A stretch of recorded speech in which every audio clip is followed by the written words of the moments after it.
Hola, bienvenidos al cuarto capítulo de Entre Líneas e Ideas. Seguimos platicando de todo lo que Victoria nos trajo con ella. De verdad, un libro muy interesante y lleno de ideas, ¿verdad?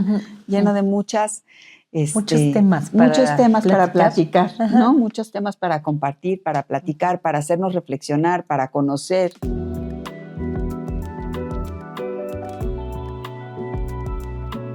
En esta ocasión vamos a hablar de Berlín, una ciudad dividida. Después de la Segunda Guerra Mundial, Berlín queda dividida, ¿no? Una parte queda dividida hacia la Unión Soviética y la otra parte queda dividida hacia lo que es... Se forman cuatro sectores, ¿no? El primer sector, pues, es el de la Unión Soviética, que es el sector del este, es Berlín Oriental, sí, ¿no? Y la otra parte son los tres sectores, es el sector norteamericano, el francés y el británico o el inglés, ¿no? Es el Berlín Occidental y es la parte del oeste de Berlín, ¿no? Durante los primeros años de la posguerra y de la Guerra Fría puede convivir Berlín todavía, sí, ya dividida, pero no físicamente dividida, ¿no? Todavía el muro de Berlín se construye algunos años después, hasta ¿no? el 61. Hasta el 61, exactamente. El muro de Berlín se construye hasta el 61, ¿no? Pero en esta capital, Berlín se vuelve, porque además no solamente Berlín se divide, sino se divide en toda Alemania, y Alemania queda dividida en la República Democrática Alemana y en la República Federal Alemana. La República Democrática Alemana es la que pertenece al bloque soviético y la República Federal Alemana es la que pertenece a la OTAN. Ahorita les explico un poquito, ¿no? Por qué llamo la OTAN. La OTAN es la Organización del Tratado Atlántico Norte y su equivalente es el Pacto de Varsovia. Y se fundan justo después de la Segunda Guerra Mundial. Es como esta unión de países, ¿no? El caso de la OTAN, Estados Unidos, Francia, Inglaterra, países europeos, básicamente no del este de Europa, y es este apoyo militar, ¿no? Firman ahí como un acuerdo de apoyo militar. Y la equivalencia también es el Pacto de Varsovia, y son todos estos países de Europa del Este, y que empiezan a tener como países satélites, ¿no? Que con este cambio geopolítico después de la Segunda Guerra Mundial, que es fuertísimo, ¿no? Inglaterra, el reacomodo, fronteras, exactamente, reacomodar capitales, liberar, ¿no? Muchos países en África y en Asia eran colonias y entonces dejan de ser colonias y pasan a ser países independientes, y entonces estas dos superpotencias quieren entrar y poner el pie para, pues, llevarlos a su esfera y jalarlos hacia el comunismo o hacia el capitalismo, porque eran las dos tendencias económicas, ¿no?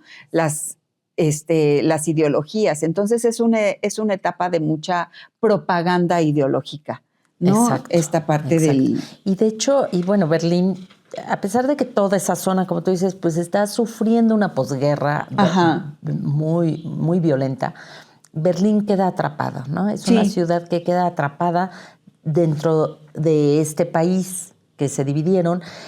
Y es que en realidad en el momento en que se dividen Alemania y a Berlín, son aliados, eran aliados. ¡Ah, claro! ¿No? O sea, entre ellos ganaron la guerra. Entre ellos ganaron la guerra, Unidos exactamente. Y Francia. Exactamente. Inglaterra y la URSS. Y la URSS. Pero en el momento en que se dividen a Alemania, empieza estas...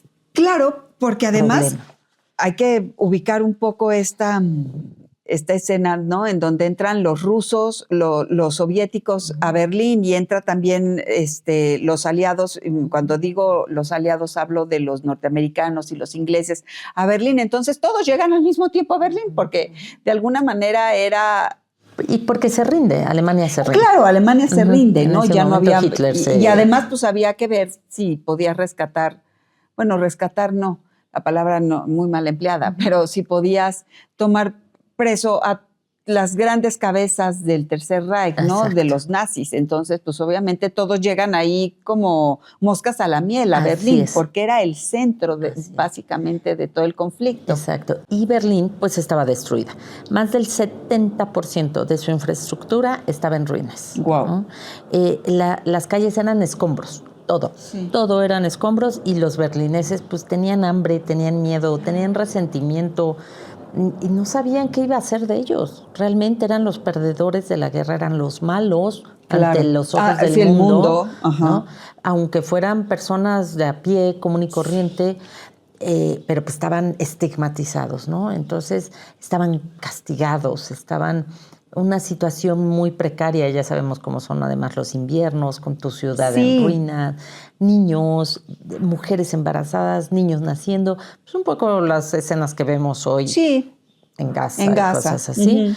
La gente realmente con una calidad de vida nula en ese momento, ¿no? Sí. Y lo que comenzó como una liberación, muy pronto se convirtió en una ocupación. Pero por ambos, sí, ¿no? Los dos bandos. Los dos bandos, sí. Como ya dijimos, sí, claro, hay un plan Marshall que Estados Unidos pone en... andar para la recuperación de Europa. Exacto. Pero pues lo mete, por supuesto, en la parte oeste de Berlín y en Alemania federal, ¿no? Porque los demás pues pertenecen al bloque soviético, ya lo dijimos. La pobreza es mucho más lenta de recuperar un nivel de vida. Y todavía se tarda mucho en poner el muro, porque convivieron abiertamente. La ciudad no quedó bloqueada, ¿no? Hay dos. No me imagino, ¿cómo era? ¿Qué había para dividirlos? ¿Había reja? Es que hay un monumento histórico que es emblemático hoy en la ciudad de Berlín, y es la Puerta de Brandenburgo. Y siempre fue así, ¿no? Y sirvió como esta parte de dividir a la ciudad. O sea, Berlín es una ciudad antiquísima, ¿no? Y obviamente, pues, en su momento estuvo amurallada y tenía diferentes puertas, pero me voy a referir principalmente a la Puerta de Brandenburgo. La puerta se construye en 1794 por órdenes de Federico Guillermo I de Prusia, ¿ok? Muy bien. Y él la manda a construir porque había habido una guerra con los holandeses, los Países Bajos, y entonces, pues, para conmemorar la victoria y celebrar la paz y el poder y representar el poder, pues manda a construir esta puerta, que es una verdadera belleza en estilo neoclásico, porque es el estilo del arte de la época, ¿no?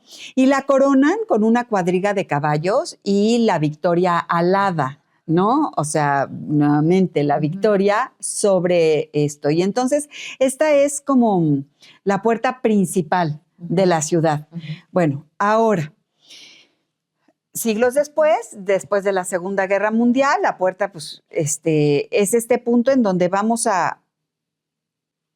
el muro de Berlín, ¿no? Mide alrededor de 155 kilómetros, ¿no? Y lo construyen en una noche, del 12 al 13 de octubre de 1961. Son 45 kilómetros dentro de la ciudad que cercan, hace cuenta, a partir de la Puerta de Brandenburgo, ¿no? Y hacen un como círculo en medio, y luego el resto de los kilómetros, que son alrededor de 115 kilómetros, son los que rodean la ciudad. Y entonces la ciudad queda totalmente como dividida.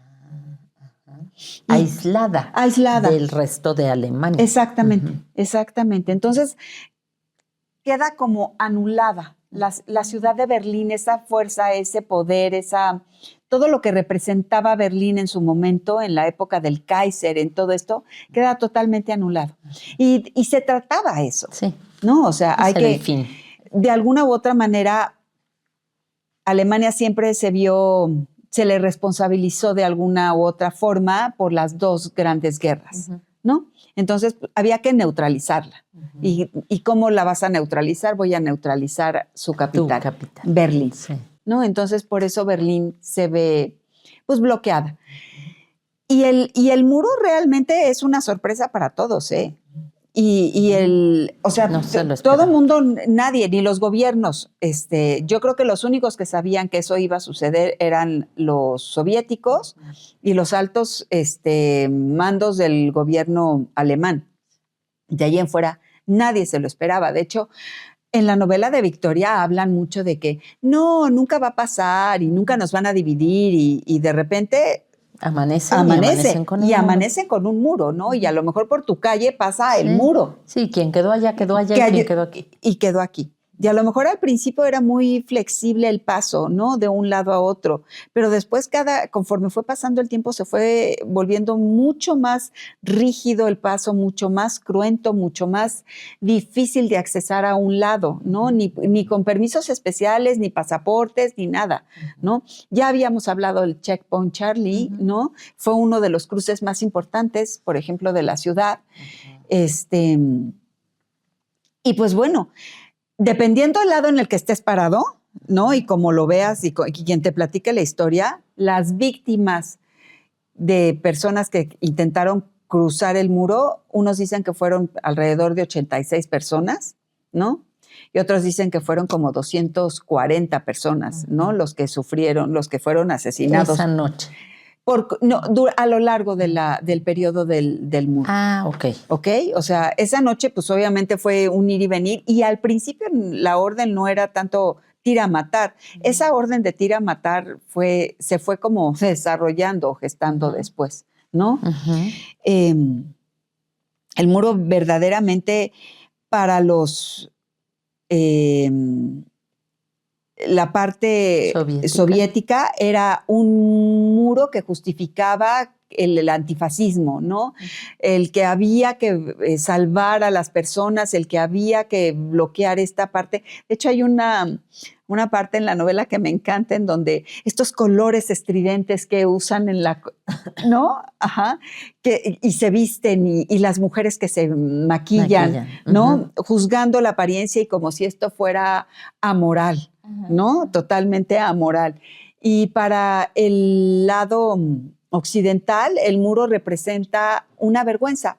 Y yo sí creo que es una vergüenza. Puedes estar de acuerdo o no en muchas cosas de la cultura occidental, pero el muro es una vergüenza. Sí es una vergüenza y es una parte de la historia espantosa. Sí, ¿no? Yo también estoy de acuerdo. Una vergüenza para el ser humano que tenga que resolver así o creer que resuelve así. Ajá. ¿No? Dividiendo personas, dividiendo familias. Fíjate, encontré una frase que me pareció como... Yo a John F. Kennedy, el presidente que asesinaron en Dallas de los Estados Unidos, siempre lo he visto así como una figura como humana, ¿no? Como que muy pro de los derechos humanos, como muy conciliador, ¿no? Siempre me ha parecido así John F. Kennedy, a lo mejor con ciertos matices cargados de un lado o del otro. Pero encontré una frase que me pareció así como muy, pues no sé cómo decirlo. Él dice que es una medida poco elegante, pero es preferible a una tercera guerra mundial. ¿No? Entonces, no me parece ni elegante ni no elegante, me parece atroz. Aberrante. Sí. Sí, yo también creo que te llevas entre las patas muchísimo más de lo que salvas o de Exactamente. lo que evitas, ¿no? Entonces, hizo muchísimo daño. Yo creo que retrasó muchísimas cosas que pudieron haberse dado de mejor manera. Y pues la desesperación de la gente, fíjate, por ejemplo, entre 1949 y 1961, que ponen el muro, casi 3 millones de personas cruzan hacia Berlín Occidental. Wow. En busca de libertad y oportunidades, ¿no? Claro. No vamos a hablar cuál ideología es mejor, sin embargo, ahí se dio muy claramente estas dos partes tan extremas de las dos ideologías, ¿no? El socialismo versus capitalismo.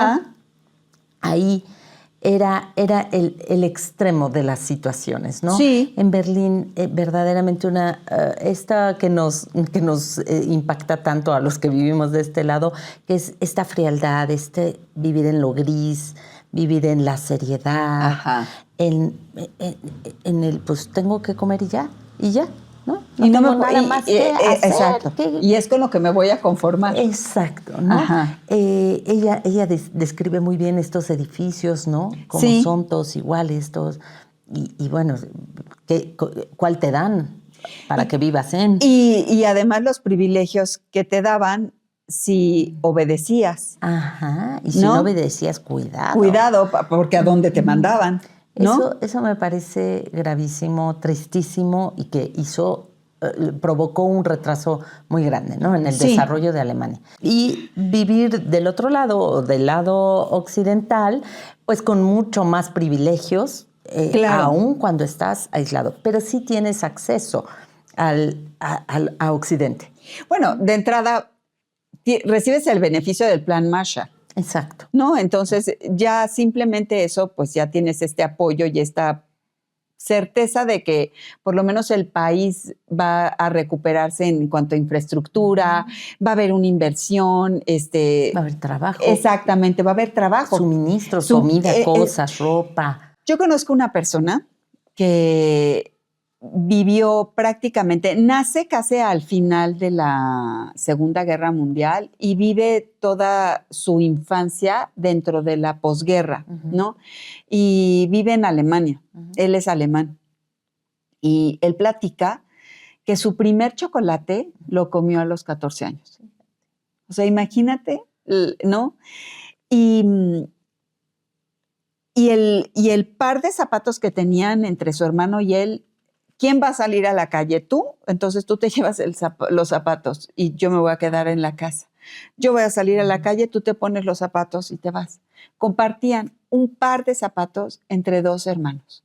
Y seguramente no tenían los pies del mismo tamaño. No, pues aguántate. Porque, sí, ¿no? Claro.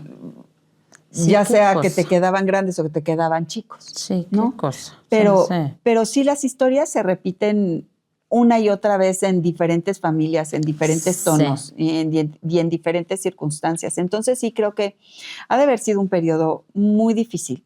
Ser alemán en esa época ha de haber sido muy difícil. Ajá, sí, como decías hace un rato, los colores y esto, ahorita me acordé porque de hecho el muro del lado occidental está todo grafiteado. Y del otro lado es gris. Gris. No lo podían ni tocar. Ni tocar. No se podían acercar, ¿no? Porque además había una zona de seguridad entre un lado y el otro. Entonces, pues ya ni siquiera podías pasar ni acercarte al muro, porque además, pues lleno de púas y de... Y soldados. Y soldados cuidando. Exactamente. Y pues, bueno, seguramente y así fue, la orden era... no se pueden acercar y no hay que se acerquen.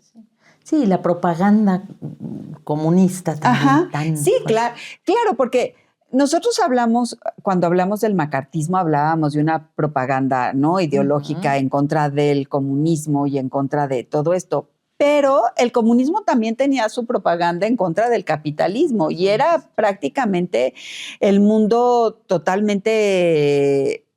sin moral, sin valores, explotación, ¿no? O sea, esta otra propaganda que también se daba y por eso la gente es que creces en estas ideas y te haces a esas ideas y muchas veces te convences de esas ideas, ¿no?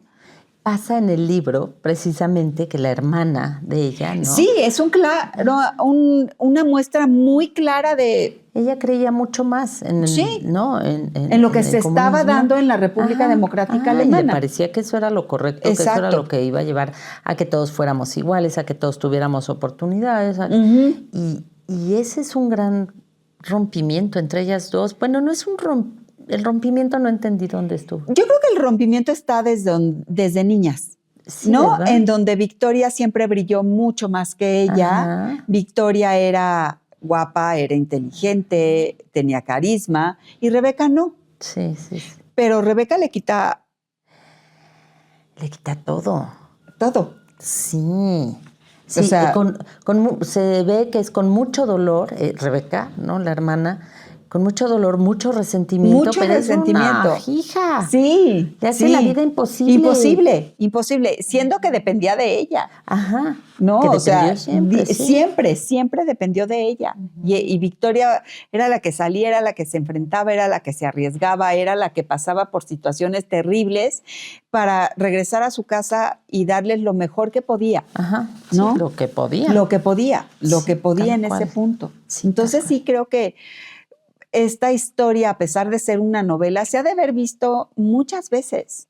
Bueno, muchas veces. Muchísimas. Muchas Yo sí veces. admiro, sinceramente, de los alemanes, de un lado y del otro, todos, esta resiliencia para salir adelante. Eso. Después de lo que vivieron, después de lo que vieron. Durante la guerra creo que no les fue tan mal como en la posguerra. La posguerra sí. Pero también yo pienso, lo que pasa es que siempre la historia te la platican de un lado, ¿no? Y siempre, pero los ingleses tampoco la pasaron bien. No, pues o sea, los ingleses tuvieron una posguerra y también fueron bombardeados hasta cansarse. Y entonces sí, también creo que lo que pasa es que pues tuvieron beneficios, ¿no? Claro. Y otra manera, y no se vieron afectados, no se dividieron, el país quedó golpeado, muy golpeado, pero quedó unido, quedó fuerte, fuerte no, pero quedó unido, unido. Sí, eso es lo que dices, ya hace la diferencia, ¿no? Pues yo siempre pienso que no hay ni buenos ni malos. En estas guerras no hay ni buenos ni malos, y las víctimas más grandes siempre es la población. Ajá. Que ni ven en el entierro. Nada más quieren vivir, ser felices. Exacto, el día a día. No, yo hoy pienso, quieres seguridad, quieres tener seguro los alimentos en la mesa, quieres asistencia médica, ¿no? Que tengas posibilidad de desarrollo, tus hijos puedan prosperar, tú puedas prosperar. No, yo creo que eso es lo que todos los seres humanos buscamos y queremos, ¿no? Pero cuando te toca la guerra y el fantasma de todo lo que trae la guerra sí dices, híjole, creo que saca lo mejor, pero lo peor del ser humano también. Sí, totalmente. O sea, tiene esta ambivalencia. Sí, totalmente de acuerdo. Pues sí, pues hasta aquí este capítulo de Victoria. Sí. Que otra vez un libro súper recomendable. No sé, creo que no llegamos a tocar todos los temas que se tocan en este libro, pero sí esperamos que les hayan gustado lo más relevante o lo que nos llamó muchísimo la atención. Sí, consideramos que lo que tocamos, lo que vimos es pues lo que más, ¿no? Llevaba como el hilo de la novela, ¿no? Exacto. Entonces, bueno, pues síganos en nuestras redes sociales, que son TikTok, Instagram, y suscríbanse en YouTube para que les llegue la notificación que hay un capítulo nuevo. Todos los lunes salen los capítulos en YouTube y en Spotify. Muchas gracias y recuerden que entre las páginas de un libro las ideas no tienen límites. Nos vemos el siguiente lunes. Muchas gracias. Bye, Rocky. Gracias, chao. No te puedo ayudar porque no sé qué quieres decir. Este programa está patrocinado por Encuadra Marcos, sucursales San Jerónimo, La Condesa y Plaza Lilas. Y por el Colegio Bristol en Jurica, Querétaro.